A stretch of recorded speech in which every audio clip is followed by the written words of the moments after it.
the right of the people to peaceably assemble and petition the government when things go wrong and whatnot. That's getting challenged now. There's an increase in punishing people for unlawful assembly, and you can't talk about some things openly because it's hate speech, or it's incitement to racial hatred, or it's anti-Semitism, or all sorts of nonsense that stop people discussing what's actually happening in the world.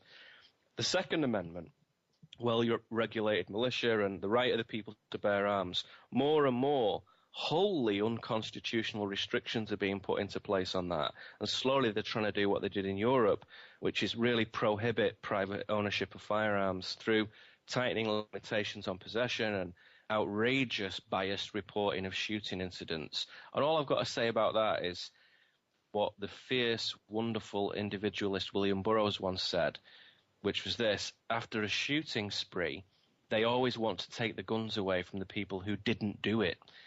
And he said, I sure as hell wouldn't want to live in a society where the only people allowed guns are the police and the military. And I tend to agree with that.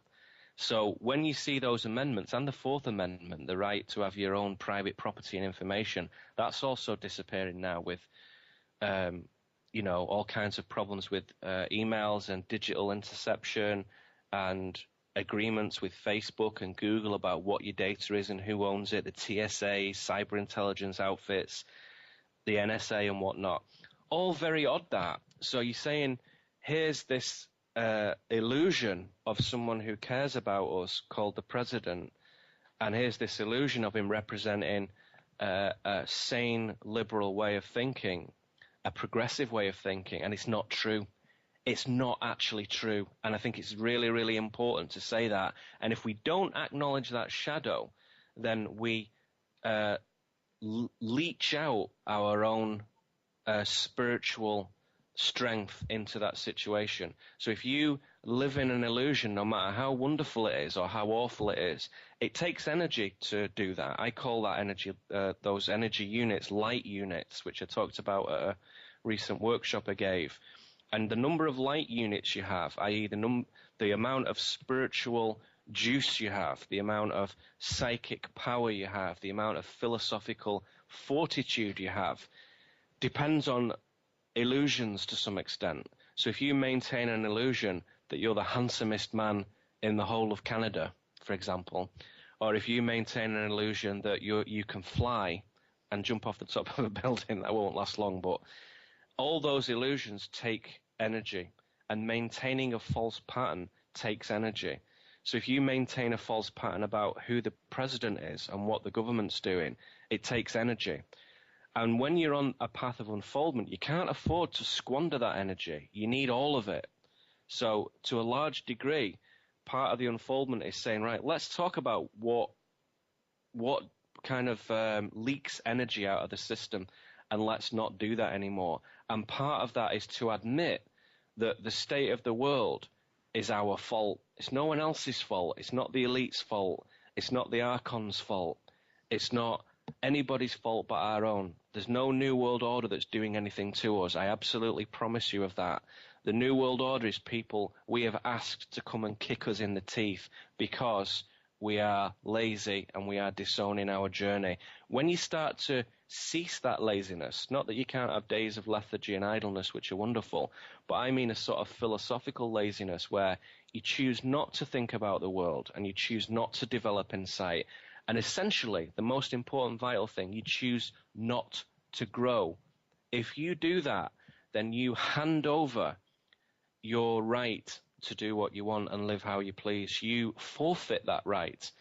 So there is a kind of guidance system in the universe that says, as long as you're growing and as long as you are sincerely committed to your growth, then shadow will recede from your life. Destruction will not be necessary in your life. Most of it will be, as you might say, light orientated, and most of it will have a gravitation of creation. But that depends on growth, and you can't get that growth from a religion or a political system or an illusion. You have to do it for yourself. And in the unfoldment, I talk about why that's okay and why it can be fun and why it can be excellent and why it actually makes everything better in a very human way But it starts with a stark realization that all the light, happy, bouncy, fairy-chasing folk need to do something very difficult. And all the conspiracy, dark people also need to do something very difficult, which is achieve this sense of integration and balance. To say, dwelling in the darkness and the shadow and the conspiracy is stupid, outright stupid. It's just an indulgence. And it's like messing with a tooth that's about to fall out, and you just can't stop touching it, even though it's not doing you any good. It's not a good idea. It's like drinking yourself to death. It's an indulgence. It's not a good idea. There's a choice in this.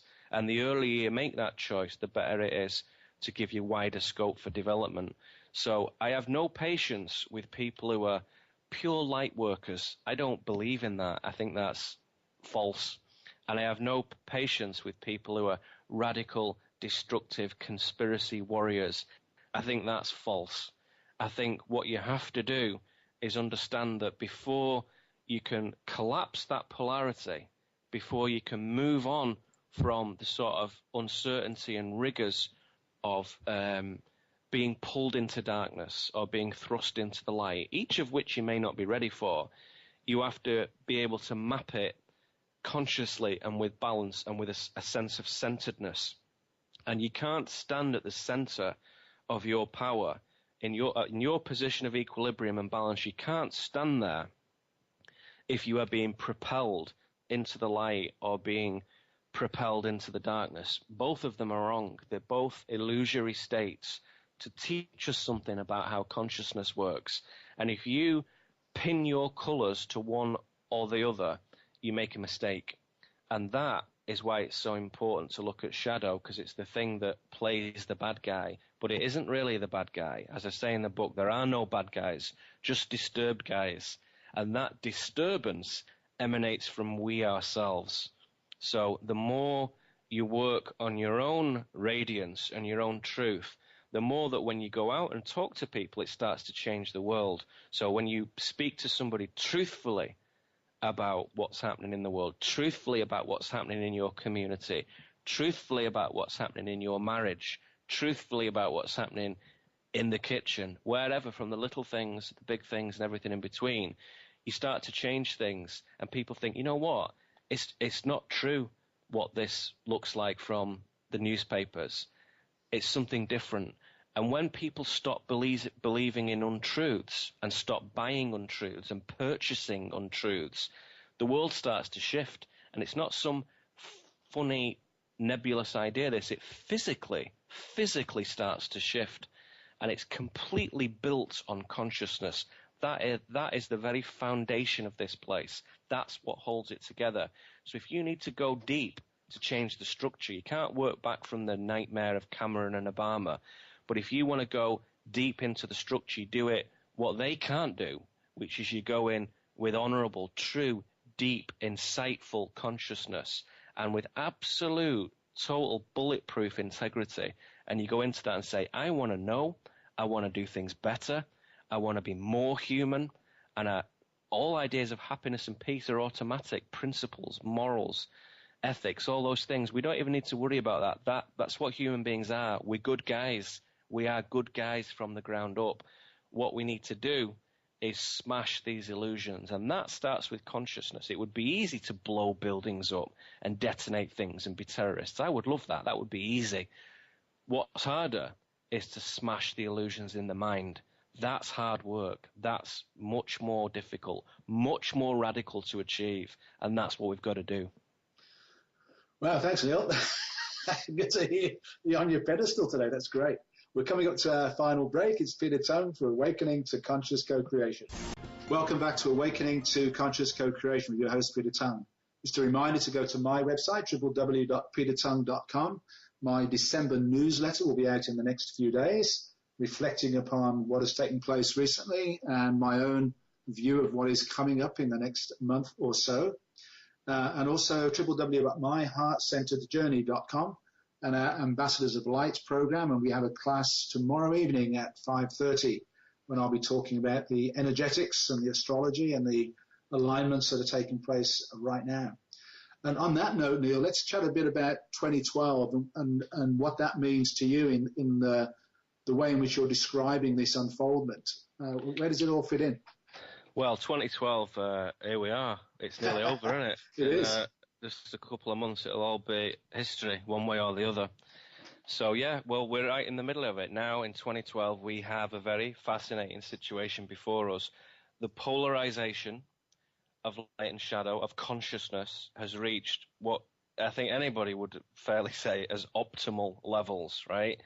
So the cool people are getting really cool, and the stupid people are getting really stupid, okay?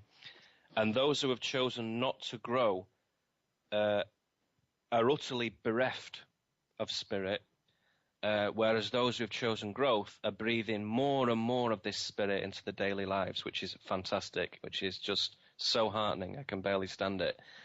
The numbers are heavily tipped towards spiritual emptiness. We have to admit that, as indeed our mystical records indicate they've been for millennia, certainly since way before authorized history. But it is very instructive with 2012 to witness how so many prophets and channelers and New Agers are secretly pooing their pants, right? And I have to confess that, as I said earlier, I'm as sick of the light workers as I am of the shadow workers, the shadow trackers, we might say. One group of people waits for this stupendous magical upgrade, and the other for some sort of severe downgrade. And this heavily polarized mentation is all over the airwaves and internet forums and stuff. And though I get the impression that everyone is slowly coming to the conclusion that it's kind of all a load of bollocks, really. And that isn't to say that there isn't some functional data in there, but that's not the point. It is how the forecasters and prophets share their ideas. And as I mentioned in an essay from last year, it's very disrespectful and ignorant to sort of nonchalantly dish out savior or doom ideas or memes, because ultimately they derive from an intensely personalized reality tunnel, very, very personalized reality tunnel. In other words, the visions that a lot of people have, the visions that they reveal, are from somebody's own private, customized dream, and they do not equate to a universally applicable sort of consensus revelation. In fact, they seldom have any significance at all. So what is being often offered up as enigmatic foresight is really just egoic bleed-through and psychological dysfunction, to put it politely. And if true mystical colleges were still operating today, this sort of behavior would see those kind of perpetrators smacked over the head with a big stick repeatedly until they put a sock in it. So in my line of work, I'm sick of hearing what I call the Kmart prophets, right? They're always stirring up drama and propagating their special transmissions and whatever, and they thrive on attention. And I think it's very sad to see people following that, people becoming very gullible, and it's not very good. And what we're really witnessing is the I'm special virus, which kind of is endemic, really. And to be fair, even a lot of the people talking this nonsense are very genuinely nice people. They can be men and women in equal number, really, as well. And they believe that what they're doing is helping. And it's rare to encounter outright charlatans these days because, as you know, the audience that we speak to is very sharp and they can sniff out hokum very, very fast. So you've got to be good to do this. You've got to speak well and speak deeply and know what you're talking about. So the real old-school charlatans have lost it. What I see in 2012 personally is an absolute apex on the line of transformation. And nearly everybody I know in their lives, whether they're kind of normal people or whether they are conscious, alive, growing people, they're all going through something. They're all going through something that's permanently changing the way they are and what's happening. They're all going through a situation where they're choosing a different life, and people are leaving their husbands and wives, they're leaving their jobs, they're leaving their homelands, they're changing their philosophies, they're dropping their politics, they're doing radical, radical things. And so I think it's fascinating, and it's really important that that happens. And I say that ascendance as part of this is really remembering. And you can't remember that as somebody engaged with culture